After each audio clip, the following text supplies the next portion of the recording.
잠깐 같이 기도하시겠습니다.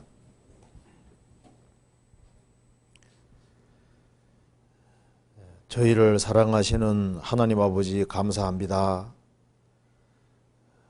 오늘 이 시간 주 성령께서 우리 가운데 함께 해주시고 주의 말씀으로 궁금한 것들을 풀 수 있도록 도와주시옵소서.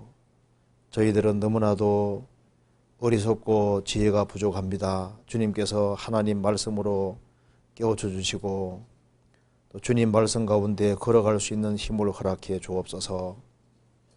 오늘 시작하는 시간부터 마치는 시간까지 함께해 주시고 도와주시기를 간절히 의지하오며 주 예수 그리스도 이름으로 기도하옵나이다. 아멘. 질문이 아주 많이 나와 있습니다. 많이 나왔죠? 그죠? 저도 이렇게 많이 있을 줄은 몰랐는데, 근데 이거 다 하기는 어려울 것 같은데요. 일단, 이번에 다 못하면은 또 다음 달에 이어서 이렇게 하면 되겠습니다. 최대한 이제 이렇게 간단하게 좀 말씀을 드려보도록 하겠습니다. 여기에 이제 질문한 걸 한 번씩 하나씩 생각해 봅시다. 먼저 첫 번째 질문. 어려운 말씀, 이제 이 말씀은 분류를 했습니다. 어려운 말씀에 대한 질문이라고 했는데요. 먼저 요엘서 1장 18절에서부터 20절까지의 마지막 때의 징조에 관한 말씀이 나오는데 잘 이해가 안 됩니다. 18절부터 20절까지 말씀 먼저 잠깐 봅시다. 요엘서 1장입니다.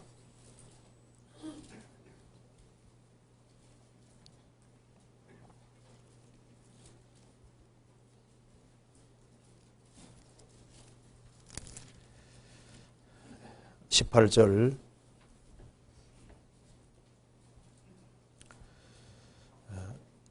생축이 탄식하고 솥대가 민망해하니 이는 꼴이 없음이라. 양떼도 피곤하도다. 여호와여 내가 주께 부르짖으오니 불이 거친 들에 풀을 살랐고 불꽃이 밭의 모든 나무를 살랐음이니이다. 들짐승도 주를 향하여 헐떡거리오니 시내가 다 말랐고 들의 풀이 불에 탔음이니이다. 질문 내용이 위 말씀들이 정말 짐승들에 대한 말씀인지 달리 해석해야 하는지 궁금합니다. 여기 18절에 보면은 생축이 탄식하고 솥대가 민망해하니 이는 꼴이 없음이라. 양떼도 피곤하도다. 문자 그대로 짐승입니다. 이걸 달리 해석하는 게 아니라 여기 말한 대로 꼴이 없으니까 생축이 탄식하고 솥대가 민망해하니 이는 꼴이 없음이라. 양떼도 피곤하도다. 20절에 들짐승도 주를 향하여 헐떡거리오니 시내가 다 말랐고 들의 풀이 불에 탔음이니이다. 여기서 이제 질문한 내용이 이것으로 생각이 됩니다. 요엘서 1장 18절에서 20절에 마지막 때의 징조에 관한 말씀이 나오는데 잘 이해가 안 됩니다. 18절에서 20절까지는 마지막 때의 징조가 아니거든요. 아니, 왜냐하면은 이걸 좀 아셔야 되는데요. 지금 요엘 선지자가 이제 요엘 그 시대에 있는 엄청난 재앙들을 이야기하면서 이제 여호와의 날을 얘기하고 있는 겁니다. 그러니까 이걸 중첩예언이라고 하는데요. 중첩예언이라고 하는데 이제 그 당대나 가까운 시일에 벌어지는 일을 이야기하면서 여호와의 날 제일 마지막 때에 있을 것을 얘기를 하는 거예요. 그러니까 여기 이제 요엘서 1장은 이제 하나님의 심판이 그 시대에 있었던 엄청난 일을 얘기하면서 이제 여호와의 날을 얘기하려고 하는 겁니다. 자, 먼저 2절 봅시다. 1장 2절 보시겠습니다.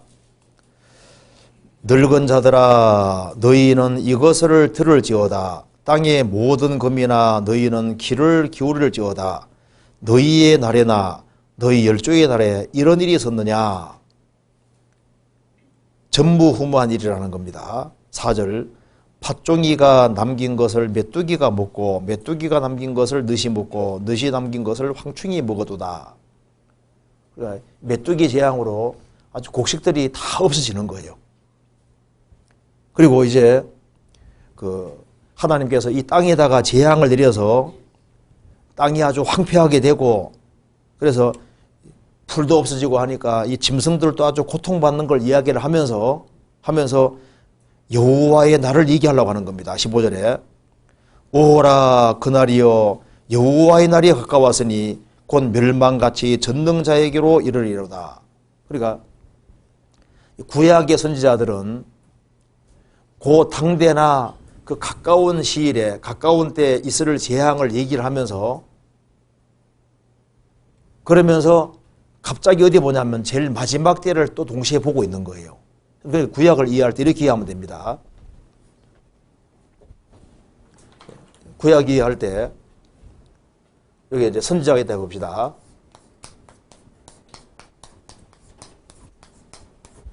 선지자가 있을 때 선지자는 이제 이 가까운 시대의 사건을 하나님 보여주십니다. 이때 하나님의 어떤 재앙이 올 것을 이제 말씀하시면서 보통 선지자들은 예수님의 초림을 보고 그 다음에 예수님의 재림으로 엄청난 재앙이 올 것을 보는 겁니다. 그러니까 구약 읽어보면요 항상 구도가 이렇게 되어 있습니다. 가장 큰 봉우리는 이제 이거 초림 보고 재림 보는 거예요. 그러니까 그 당대나 가까운 데 얘기를 하면서 초림 얘기하고 재림 이야기 이런 식이거든요. 요엘서도 마찬가지입니다.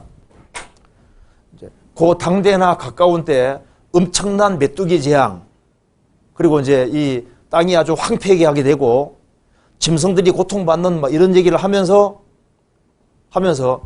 하나님께서 갑자기 이쪽으로 넘어가서 이쪽을 보여주시는 거예요. 그래서 요엘서 1장은 주로 그 당대나 가까운 데서 일을 얘기를 하면서 2장으로 넘어가면은 1장에는 여호와의 날이 온다고 하면서 2장에는 여호와의 날에 구체적인 얘기를 하는데 이때는 메뚜기 재앙이 될 때는 메뚜기를 넘어서서 막 엄청난 군대가 쳐들어와서 멸망시키는 걸 얘기를 하는 겁니다.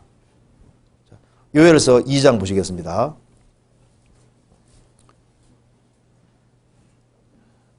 시온에서 나팔을 불며 나의 성산에서 호각을 불어 이 땅 거민으로 다 떨게 할지니 이는 여호와의 날이 이르게 됨이니라. 이제 임박하였으니. 그러니까 메뚜기 재앙을 얘기하고 땅에 재앙이 와서 식물이 끊어지고 그리고 이제 동물들이 고통받는 걸 얘기를 하면서 이제 7년 환란 속에 벌어질 것을 얘기를 하는 거예요. 그래서 구약 성경 읽을 때 여호와의 날 하면은 거의 7년 환란을 가리키고 있습니다. 무슨 이해되시죠? 그러니까 구약에 여호와의 날이 나오면은 여호와가 하나님의 이름이니까 구약 시대 이스라엘 사람들이 하나님 이름 부르기를 무서워했습니다. 그래서 여호와를 아도나이라고 바꿔 불렀거든요. 그래서 아도나이가 주입니다. 그래서 신약 성경에는 여호와가 다 주로 바뀌어 나오죠. 그래서 신약 성경에는 여호와의 날이 주의 날입니다. 그래서 신약 성경에서 주의 날 하면은 여호와의 날을 그대로 받은 거예요. 그래서 여호와의 날, 주의 날, 7년 환란, 야곱의 환란 때 어린 양의 진도 다 똑같은 얘기입니다. 7년 환란 얘기하는 겁니다. 그래서 다시 보시면요. 3절 곧 어둡고 캄캄한 날이요 빽빽한 구름이 낀 날이라. 핵이 터지면은 버섯구름이 올라가면서 태양을 덮으니까 캄캄하고 어두운 날이 되고 빽빽한 구름이 낀 날이 됩니다. 암흑진저가 됩니다. 성경에 이런 표현이 많이 나와 있는데 핵이 터지면 이런 일이 정말 벌어지게 됩니다. 이는 많고 강한 백성이 이르렀음이라. 이 같은 것이 자고 일 없었고 이후 세세 없으리로다. 전무후무하다는 겁니다. 3절 불이 그들의 앞을 설하며 불꽃이 그들의 뒤를 태우니 그 전의 땅은 에덴 동산 같았으나 그 후의 땅은 황무한 들 같으니 그들을 피한 적 없도다. 지구가 질투의 불에 삼켜질 것을 말씀하고 있는 거예요. 그러면서 요엘서 1장에서는 메뚜기 재앙을 얘기하고 있는데 2장에는 메뚜기가 아닙니다. 4절에 2장 4절 그 모양은 말 같고 그 달리는 것은 기병 같으며 그들의 산 꼭대기에서 뛰는 소리가 병거 소리와도 같고 불꽃이 초계를 사르는 소리와도 같으며 강한 군사가 항모를 부리고 싸우는 것 같으니 그 앞에서 만민이 숭구하여 하며 무리의 낯빛이 하얘졌도다.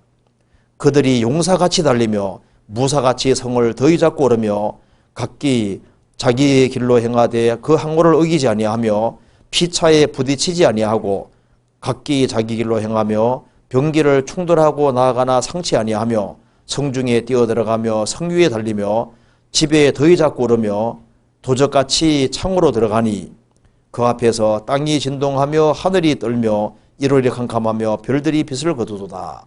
그러니까 메뚜기가 이 지구상에 아주 엄청난 재앙을 일으키는 걸 얘기를 하면서 여호와의 날 이 마지막 전쟁 때 이 지구가 완전히 암흑천지가 되고 지구가 질투불에 사삼켜지는 걸 얘기를 하면서 마지막 때 무기 모양을 얘기를 하고 있습니다. 그래서 요한계시록 9장에 더 자세하게 설명이 되어 있잖아요. 이 마지막 무기는 앞에서 막 불과 연기와 유황이 나오고 그래서 인간 3분절이 죽는 것이 나와 있습니다. 여기에 이 마지막 때의 무기는 병거 굴러가는 소리가 들 것이다. 탱크 같은 것은 병거 굴러가는 소리 나죠? 그 다음에 불꽃이 초기에 사르는 소리, 마른 불 사르는 소리는 불 사를 때 슉 소리 나든지 타타 소리 나든지 헬리콥터가 올라가는 소리하고 비행기 날아가는 소리 비슷합니다.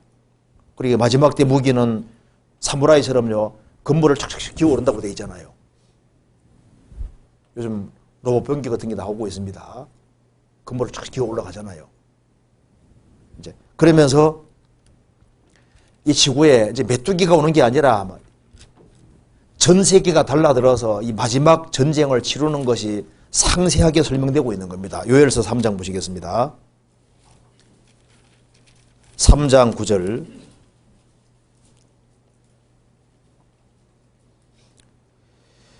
너희는 열국이 이렇게 광포할지어다. 너희는 전쟁을 준비하고 용사를 격려하고 무사로 다 가까이 나와 올라오게 할지어다.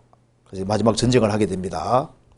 12절 열국은 동하여 여호사밧 골짜기로 올라올지어다. 내가 거기 앉아서 사면의 열국을 다 심판하리로다. 너희는 나설서라 곡식이거도다. 와서 밟을지어다. 포도주들이 가득히 차고 포도독이 넘치니 그들의 악이 크미로다. 자, 14절 15절 같이 읽겠습니다. 사람이 많으며 판결 골짜기에 사람이 많으며 판결 골짜기에 여호와의 날이 이르게 가까우미로다. 해와 달이 캄캄하며 별들이 그 빛을 거두도다. 이제 이 마지막 전쟁 때 아마겟돈의 전쟁이 나게 되는데요. 그때 2억 군대 동원된다 그랬죠. 사람이 많으며 판결 골짜기에 사람이 많으며 사람이 새카맣게 몰려서 마지막 전쟁을 하기 때문에 천지가 진동되리로다. 그 뒤에 나와 있죠. 16절에 나와 있죠. 천지가 진동될 것이다. 그래서 21절 같이 읽어보겠습니다. 내가 전에는 그들의 피 흘림 당한 것을 갚아주지 아니하였거니와 이제는 갚아주리니 이는 나 여호와가 시온에 거함이니라. 이스라엘이 그리스도를 배척한 죄로 1900년 이상 피 흘림을 당했습니다. 이제 이스라엘 민족이 회복되고 난 이후에 이스라엘 중심으로 해서 열국과 전쟁이 벌어지게 되는데 그때는 인류가 거의 전멸하게 되는 겁니다. 이제 이방인들이 피를 흘리게 될 거라는 겁니다. 그래서 요한계시록 16장에 피가 얼마나 많이 흘리는지 피가 말 굴레까지 닿아서 서울에서 한 대구 정도까지 그 정도 그 보거리로 피가 퍼진다고 되어 있잖아요. 그러니까 요엘에서 1장은 7년 혼란 얘기가 아닙니다. 이해되시죠? 그래서 그 당대나 가까운 데 있을 일을 예를 들면서 얘기하면서 이런 재앙은 비교가 안 되는 아주 엄청난 재앙이 저 끝에 벌어진다는 걸 얘기를 하고 있는 거예요. 그렇게 얘기하면